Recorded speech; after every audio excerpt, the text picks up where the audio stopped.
Hi and hi again. Unfortunately, we don't have the wonderful Samantha Wayland here today, but here on the Dogs Do Speak podcast, we have the wonderful Danielle Beck. And today, sitting in as co-host, we have Claire Lister Huckle. And Oh, before we go into what today's topic is, please hit that subscribe button and the like button so you don't miss out on any additional podcasts. So, coming back to today, we're going to be speaking about training in the threshold, and Danielle is going to tell us exactly what that's all about. But before we do that, Danielle is going to introduce herself. thank you, Colin. So I'm Danielle Beck. I'm a registered clinical animal behaviourist. I'm an animal training instructor. I've been working with training dogs for nearly 20 years now and a few other animals in between. My specialities are reactive dogs and those impacted by trauma and assistance dogs. I like to have the happy side of dogs because I think when you work with reactive dogs, you need a different side of dogs to help keep you sane because when you only see one side, it can get very emotionally so those will tend to have another area. So assistance dogs are my happy place. And because of this, I work a lot with dogs that have to learn how to regulate themselves emotionally, whether that's our reactive dogs that are feeling very big, very over the top emotions, or our assistance dogs that have to be able to regulate themselves effectively and just stay stable throughout the day, regardless of what's going out. And that's what makes me really fascinated about kind of arousal regulation and thresholds is like the common term. I think Richard Stewart was one that kind of coined it originally. It's something you hear a lot, and it always seems to be this kind of black and white thing. But yeah, that's a little bit about me and who I am. I'm most well known for the meerkats that those that see the video can see behind me.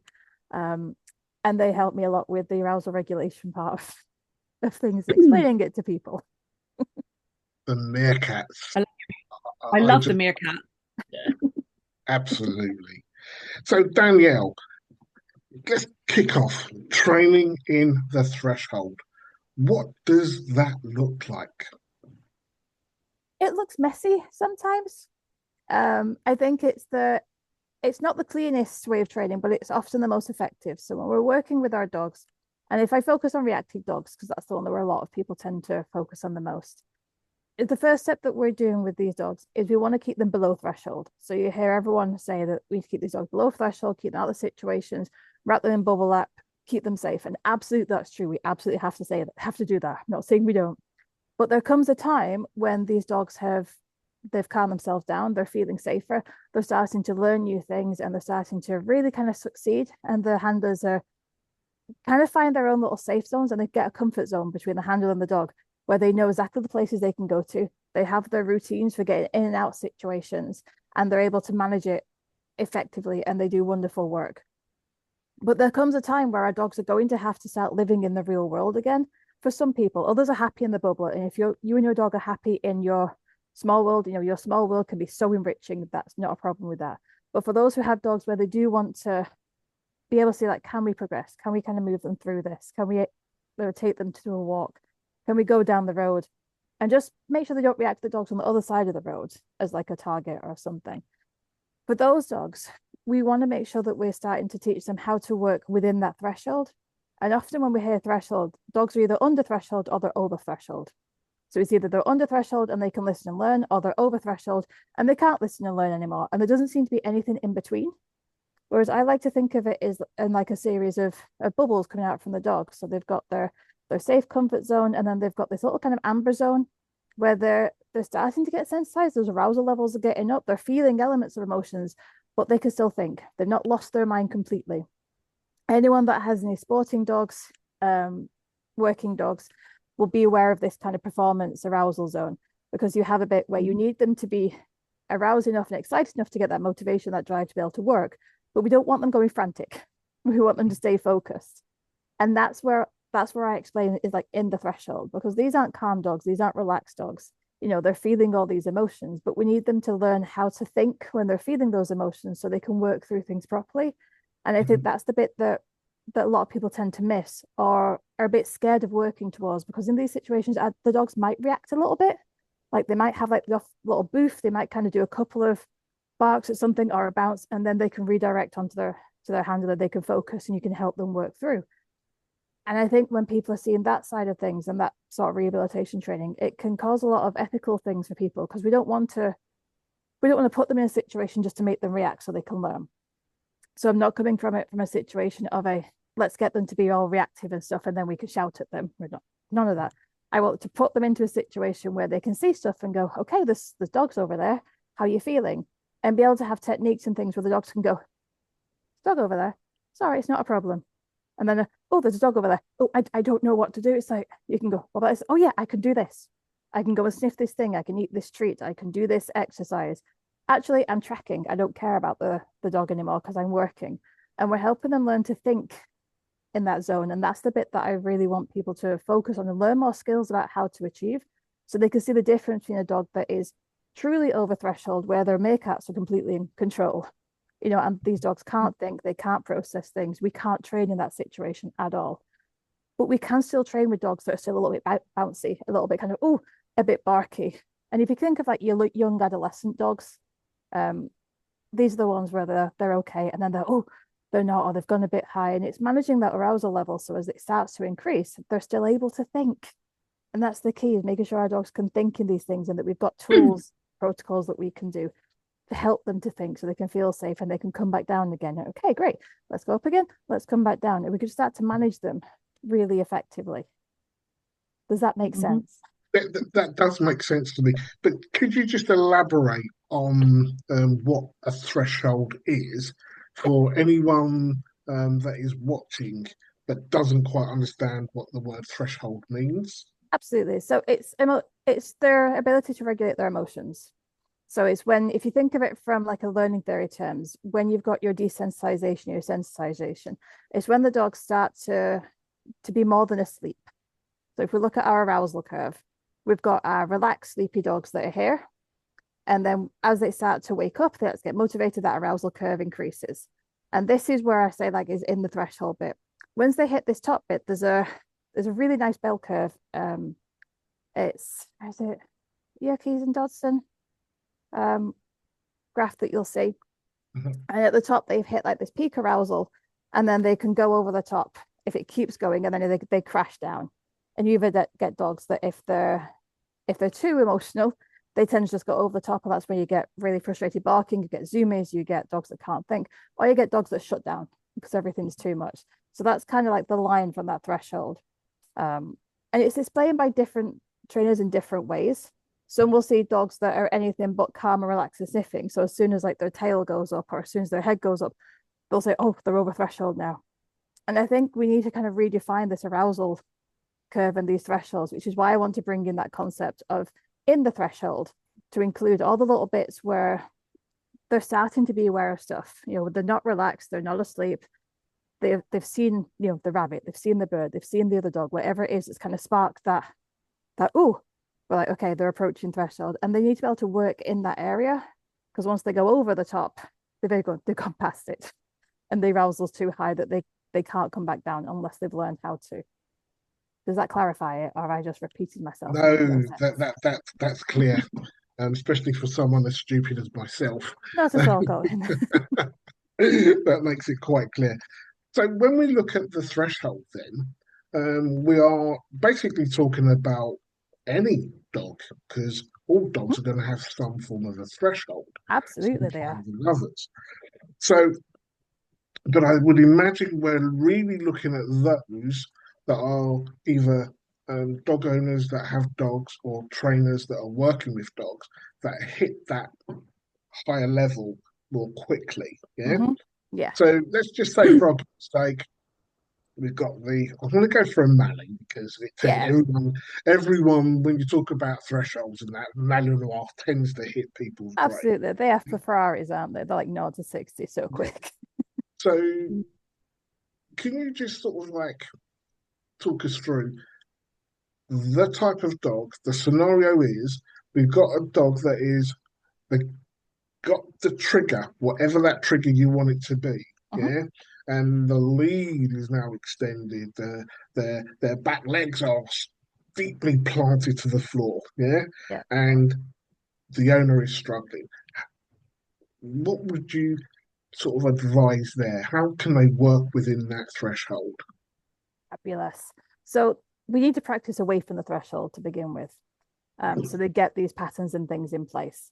And that's why I like anything that's kind of repetitive and rhythmic for our dogs that kind of drill into them. Which is why I'm a big advocate of things like Les McDevitt's pattern games, because they go into that procedural memory, which I think is really nice. Because Claire early, just before the podcast, was talking about driving and listening and how like driving is more mechanical. It's muscle memory. That's what our patterns are. So if we can get these sorts of training things, whether you're trying to get like your drills of like your sit down, stand sort of thing, or if you're doing like an up down pattern or a go sniff thing, if you do it regularly enough, it becomes habit for our dogs, and that will access their procedural memory rather than their thinking brain. So they'll start to see this action and go, oh, I recognize that, even if they're not thinking. That part of the memory, which is why you see a lot of dogs where they're kind of bouncing, reacting, and someone can say something or give them a cue and they can sit, they can lie down, but they're not thinking. They're just going through the motions.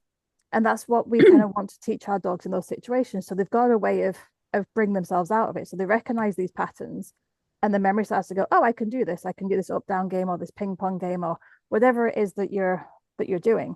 Once they can recognize that, you start to lower the arousal because now we've got the brain starting to think, and it's starting to process again, and then we can calm them down a little bit more.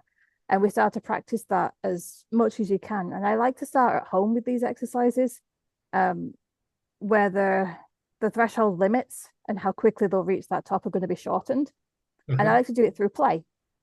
So get our dogs used to, if we can, hold on to them gently, throw a ball, can we wait for them to just relax a little bit before we release them? If we're going to open a door, can we use the door as a way to control our dog? So if they push towards it, it closes. If they stay quiet, it moves. So we're just getting them to learn that they can control themselves and their environment, and they're using that effective management, and they're starting to build that muscle of, oh, I can control myself. And if we can do it around things that make them excited and things that make them a little bit frustrated. So I don't want to kind of frustrate them to the point where they're jumping up and they're chomping our arms, especially with our mallies, because if they get frustrated, they will turn around and chomp you. To be fair, as a lot of dogs will do. So I want them to learn those self-regulation skills quickly and in the fun places. And what you find is the way that a dog has to calm themselves down when they're really excited, they take a deep breath, they manage themselves, you can see them panting, they're regulating themselves, they'll calm down. It's the exact same process if they're scared, if they're anxious. It's all about regulating that breathing, regulating those sympathetic nervous systems, changing from sympathetic to parasympathetic, and it's just calming themselves down. And if we can practice enough at home in play, we can start to take it out and about, and they start to learn, oh, I can do this. And then they start to regulate themselves more effectively, but they need to be in the threshold to feel these emotions in order to actually do that. Because if you can't feel emotion, you can't learn to control it. So if you're always kind of suppressing emotions, or if you're hiding from them, or if you're like me, I tend to put emotions in a box and forget that they exist so you can deal with it later. If you're never actually given the opportunity to sit with that emotion and learn how to process it and work through it and just do those breathing exercises, or if you're a crafter or a knitter, everyone's got their own little ways of working through things. We need to find those techniques for our dogs so they understand how to feel that emotion. And I think there's a lot of techniques out there that are kind of, we can't let our dogs feel emotions because they can't cope, or it's going to get too much for them. And it can be, but we need to find that working threshold of being in there so our dogs are able to feel an emotion in order to actually cope with it. And I see a lot of this when people talk about frustration tolerance training. Like our dogs have to feel frustration in order to learn how to tolerate it. Like if they're never given a situation that's frustrating, you can't learn to tolerate it. You can do self-control stuff, you could do impulse control stuff. And if you're, always telling your dog to sit and wait and they can go and get it, then that's predictable for them. There's no frustration there because they're like, oh, okay, well, I'll just sit here until you tell me to, knowing they'll get it. Whereas if you, have them on a lead and you throw a piece of chicken out and you say nothing, what they're going to do, the dogs that have that impulse control and they have the frustration tolerance will go, oh, there's food there. Can I have it? And you go, yeah, you can. If they've not been taught that or not allowed to regulate themselves, like, oh my God, there's chicken. And they're like scrambling and scrambling and scrambling. And they're like, I can't get to it. And the ways that you allow them to work through that can vary until eventually you can get, okay, it's not a piece of chicken anymore. It's now a fast moving toy. It's now a child. It's now a scooter. It's now a rabbit. It's now a pheasant. Whatever it is, you've allowed them to work through that muscle, but they have to feel the emotions in order to regulate them. And I think that's the bit that we're missing, even with the not so nice ones. So when we're working through fear and anxiety, they need to be able to feel it to work through it, but we don't want to put them in a situation where it overwhelms them. So if I'm talking Mm. about dogs feeling fear, it's more of a let's give them little mini startles. So I like to do games where they have to knock things over, or they put their head inside a box, or there's like rattly paper, little things where there's going to be a little bit of a, oh, I didn't die. Oh, I'm okay. Oh, that was a bit scary. I also didn't die. Oh, I can do this. So we're helping building up their confidence so they can learn that they can feel a little bit of something that's a bit wary. They don't die. Everything's fine. They get some food and they can start to build up their inner confidence. And you see this through things like free work and some of the agility things where they're moving through things that might move, the surfaces might wobble or crinkle and things. And the dogs start to skulk and go, oh, I'm not too sure. And then after a couple of repetitions, they're like, oh, I can do this. And you see the whole change in their body language and their posture because we're working them just in that threshold. We're allowing them to experience the world and process their emotions in a safe way. And that's the bit that we're missing. So when you mentioned like let's take them out to the trigger, that comes later. We need to Yeah. do all this little stuff first. And then once they've got that, we'll then be able to have our Malinois that is out in the field somewhere and a deer comes past and they're able to go, that's so exciting. But they're able to think, they're able to go, that's so exciting, Mum, have you seen that? And the mum can go, can you come back here, please? And they'll go, yes, I can, because they can regulate themselves rather than going, oh dear, zoom.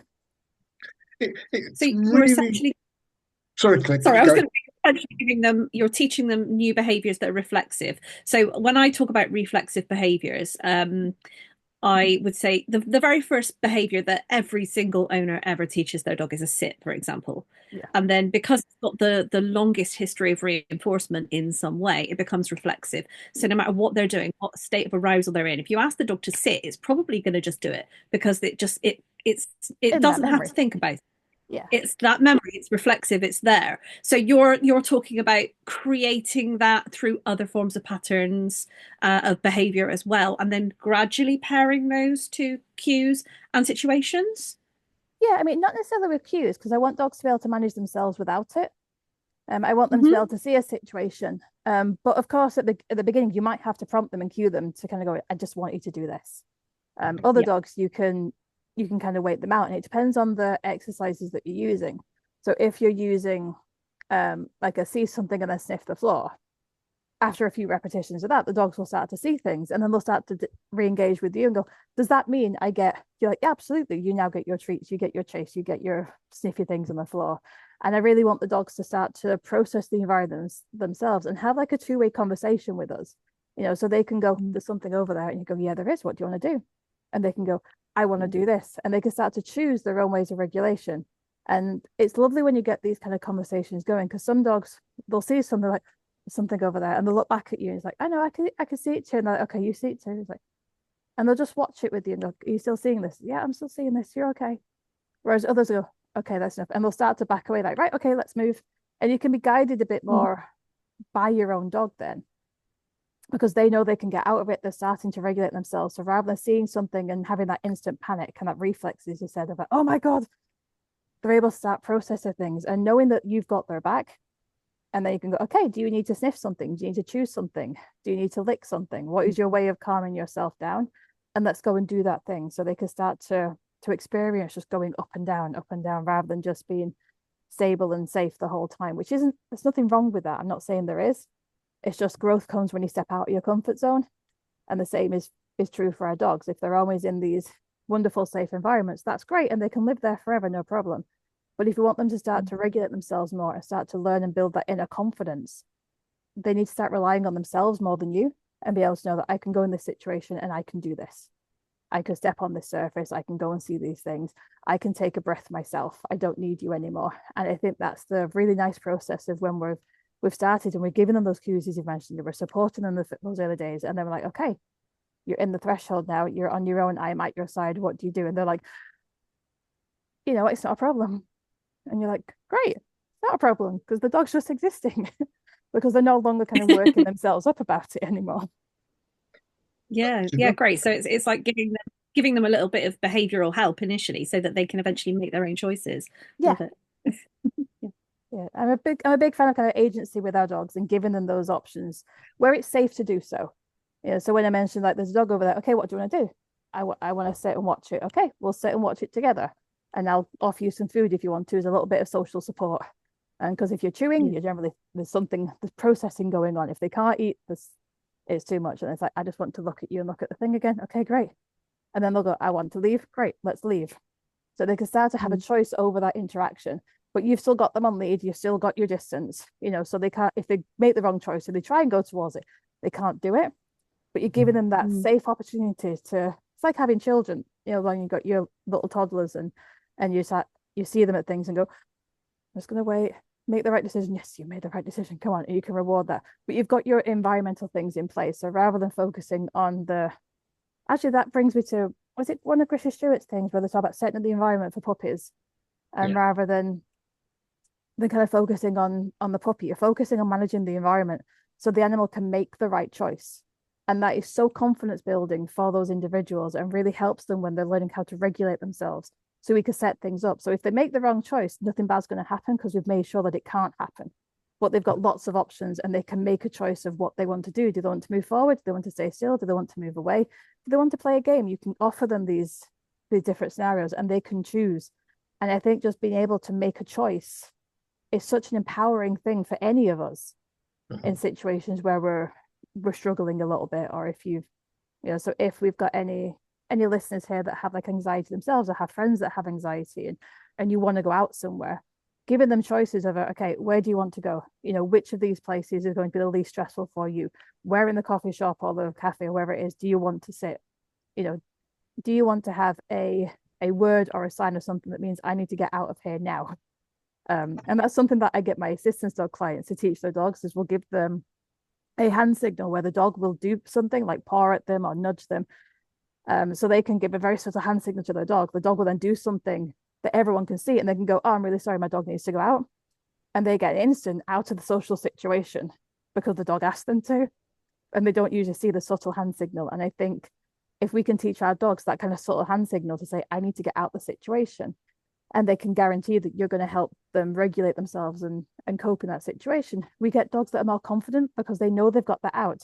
They're no longer going to situations going, I don't know what I'm supposed to do here. I don't know how to escape this situation, how to get out. So I'm just going to explode because they wind themselves up. They're now like, okay, I've got choices. I can choose to avoid this if I want to. I can choose to stay and watch, or I can choose to interact. And I think once we've built up dogs that are able to understand that concept, it's such a wonderful thing to be able to see them, apply them and go, actually, I just want to just sit down and just watch the other dogs passing by and just see. And that's part of that, feel the fear and relax. It's like, this is scary, just going to watch, and then, oh wait, I didn't die, I can actually sit here, I can watch them. Actually, these dogs are not a problem to me right now. And we can start to really build up that trust and confidence in them. I really am glad that you mentioned environment. I'm happy you mentioned frustration stroke stress, because if we panic about when dogs are frustrated or stressed, we need to take on board that's how we learn and move forward. We've got to feel it in order to think, have that moment. So I love what you've just discussed and what the bit that Claire added in as well. Frustration and fear, if they don't feel it or go through it, then we can't teach them how to help themselves to self-regulate. Exactly. And I don't even think we teach dogs to self-regulate. I honestly, personally believe once they have gone through the motions a few times, and like you say, nothing has happened because we set the environment up so nothing does happen. Yeah. They tend to move forward a lot quickly. Mm-hmm. Yeah. So the environment does play a huge factor. But one thing I was going to say, are there other factors that can impact upon thresholds, such as sleep or diet?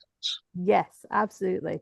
Because we want to make sure that if we kind of think of these things and kind of work from like inside out. So if we go back to like my bubble kind of theory, we kind of look at it from the individual dog, is we want to assess them from a physical level or an individual level.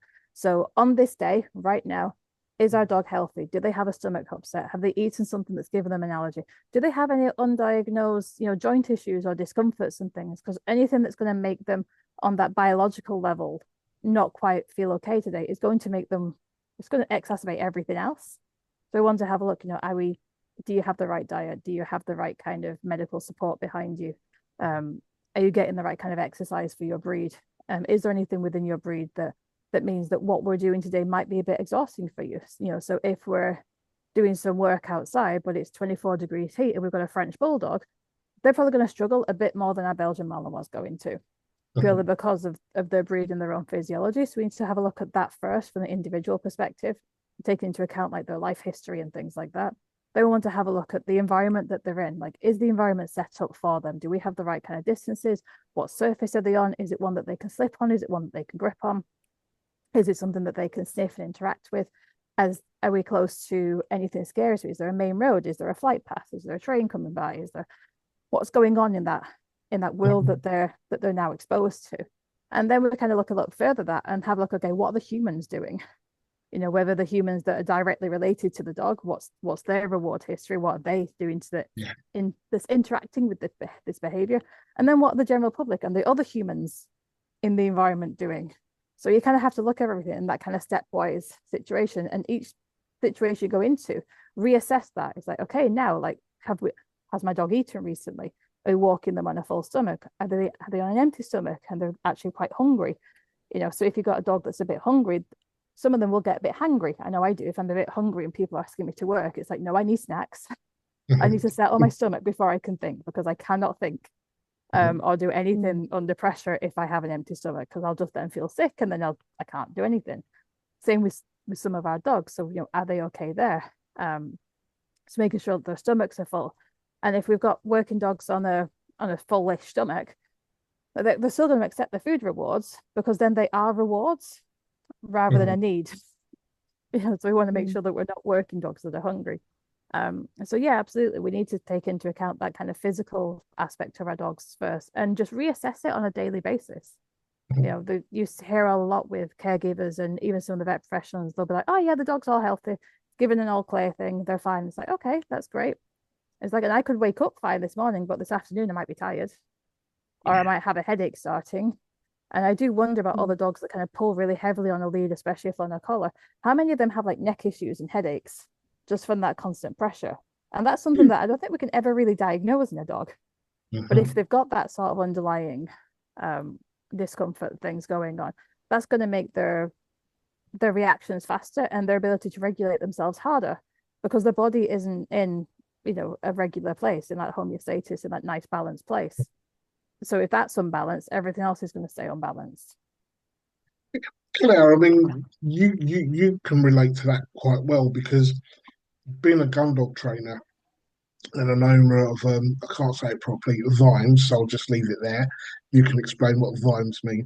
I mean, you've got to take into consideration if dogs are hungry, if they've not slept well, they're not going to perform well. Where does that take their threshold to? Oh, they go crazy. If they're hungry, then all they're going to be doing, actually, it could increase their hunting. It can increase some of their drive for hunting, because they're looking for other things they might potentially scavenge. They might go off scavenging, looking for food instead. But it means that their concentration levels, when you're asking them to do the thing that they're bred to do, is not going to be there. They're not going to be able to focus properly. So they're working in arousal, but their response to you in the situation is not going to be anywhere near as good. So we want to make sure that they're well fed, that they are well rested, so that when we do take them out, their response rate is going to be better there, because they can concentrate and they can listen. And then they're also actually then enjoying the work that they're doing. If they're hungry, they're tired, they're not really enjoying it. They're just going through the motions.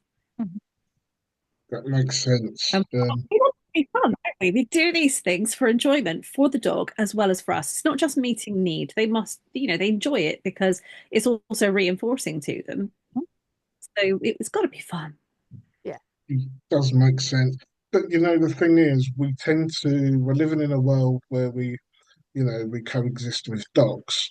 And frustration or stress is seen as a bad thing.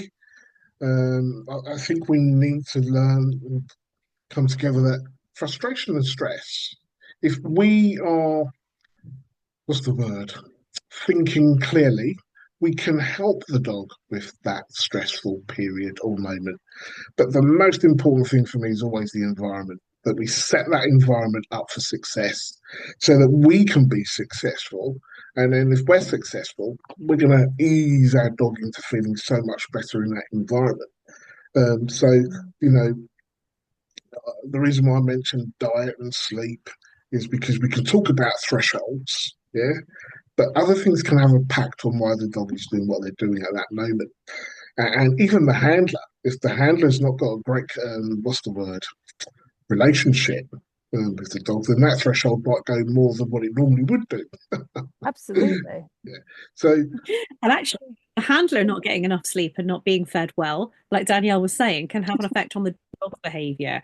Because if our dog does something that we're not overly impressed with, it may impact on our reaction. If my dog did something, he decided to chase a bunny and I didn't particularly want him to because he didn't respond to his, stop cue or something, or auto sit when something goes running past him, that might, for me, if I'm tired or hungry, create stress and frustration in me because he didn't do what he should do, and then my reaction to my dog might be different, and I don't want that. So we've got to think it's not just the dog, it's the handler or owner or guardian or whatever you want to call yourself.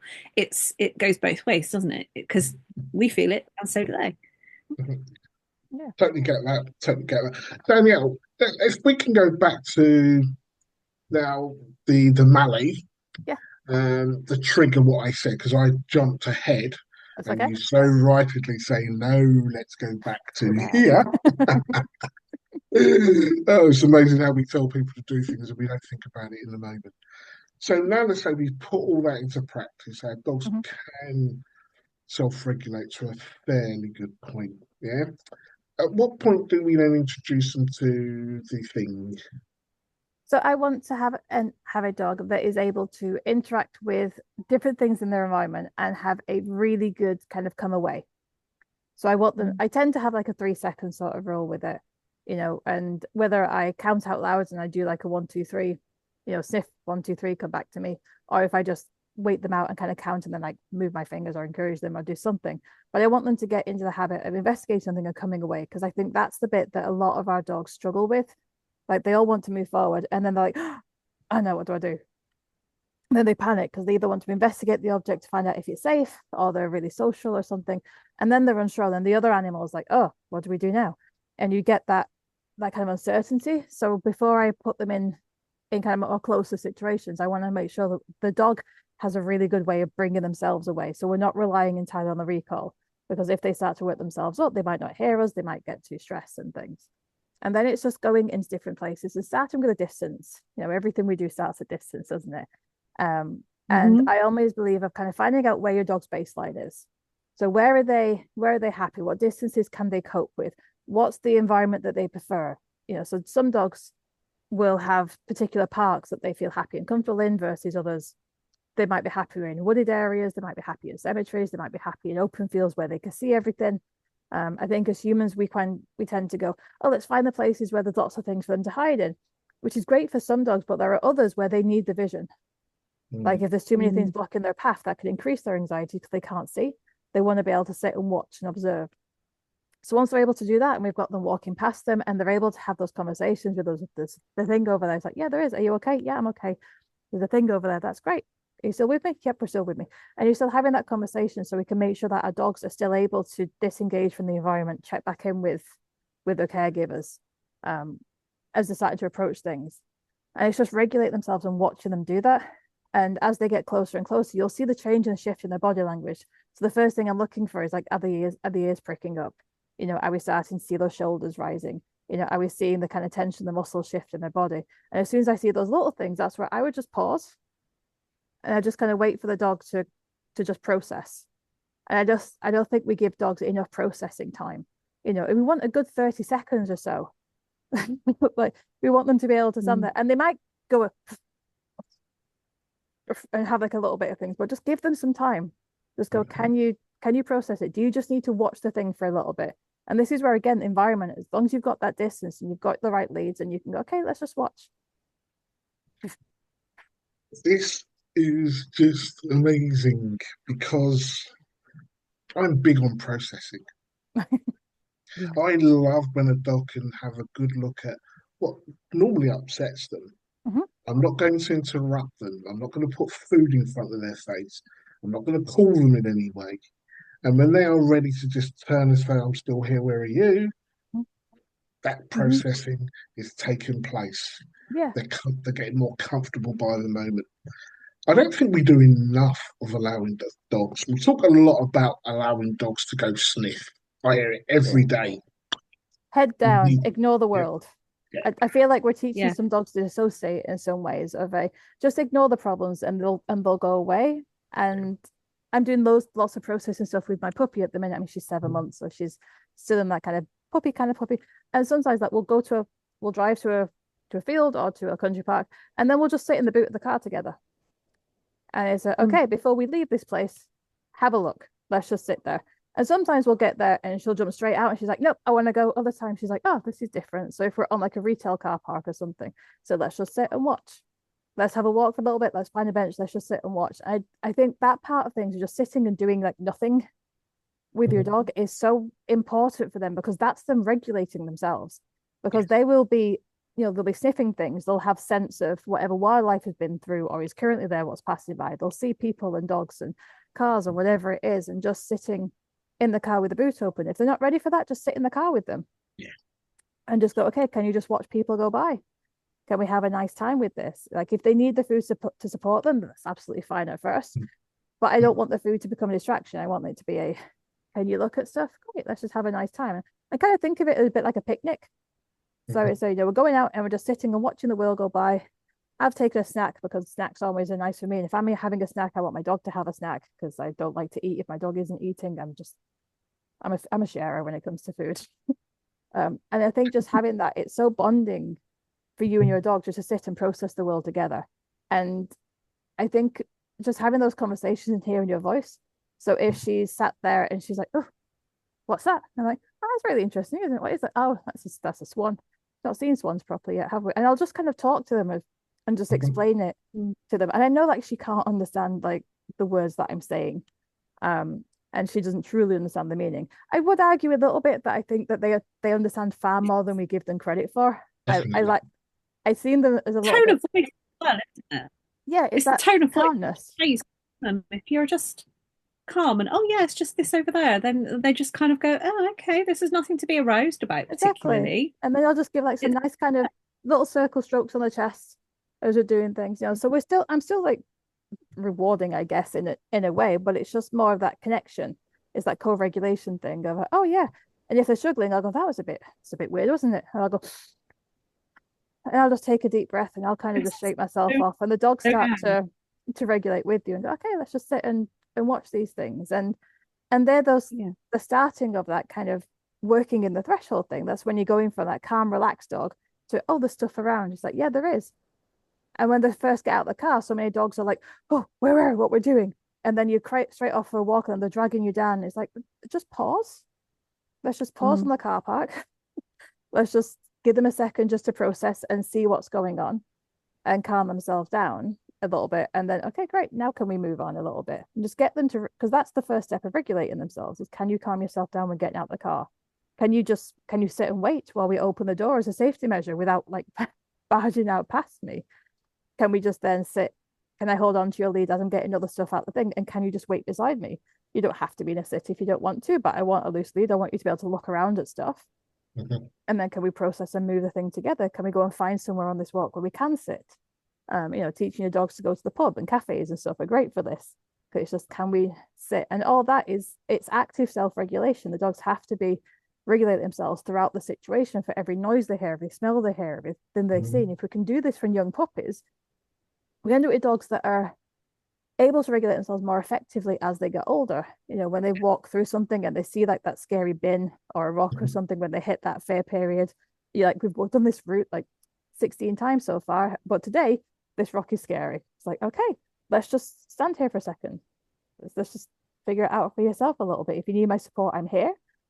And then just allowing them to just feel a little bit of that fear. And I think people, when it looks at like stress and de-stress and fear and frustration, we all think of like the really bad side of it. But it's a spectrum as well. You've got low level frustrations and fears that you can work through in a safe, happy way. And I think we forget that fear and frustration are driving forces of evolution. They're those mechanisms behind making us do better, making us better hunters, because the frustration kicks in when we fail and we don't catch the prey. So we have to learn how to adapt and move forward. The fear helps us avoid the predators, so we get faster. They're adaptive mechanisms that have a purpose. And I think sometimes we forget that these negative emotions, they have a purpose for us in order for us to grow and to learn and to do better. It's when they become overwhelming and maladaptive that's the problem. But if we can allow them to feel them in the normal, natural ways, because life will give you scary and frustrating things, regardless of what we want to do. We can wrap our dogs in bubble wrap. Life will still suck. Like, something will always happen. And our dogs have to be able to learn to deal with that. And this is how we can allow them to work through these things, so we can then get them working in the threshold. And then we have fantastic performance dogs. So like your gun dogs, there's going to be times where when they're working, they're highly aroused. Like, they're going to be feeling big emotions all the time, but they have to be able to focus and not go frantic and miss the stop whistle or the directional cues. Same thing with dogs that are doing agility or any kind of working sport or obedience.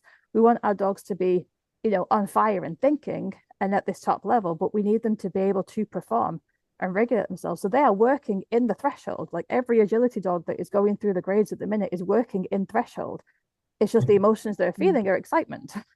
Yeah. Rather than the scary ones. You get bits of frustration in there, but they've learned to work in that way. And if we can get all of our dogs to learn that each of these emotions, that self-regulation, is the same regardless of the emotion, it's still the same breathing techniques, it's still the same processing internally, regardless of the emotion that you're feeling, they can get more confident in themselves and they can work through it, and they become more stable, well-rounded dogs as a result of it. Danielle, it's been absolutely amazing. Thank you for coming and telling us about training in the threshold.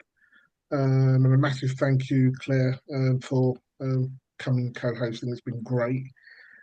Daniel, if people want to find you and find out more about your work or hire you, yeah, where can they do this? Where can they find you? You can find me all over the internet. If you have a look for Control the Meerkat, that's my main business. And you can work with me on a one-to-one basis if you're a client, if you're struggling with a dog, if you're a trainer. And we have mentorship schemes, and I do webinars and courses and things. And just reach out and get in touch, because there's probably some way I can help you in some form.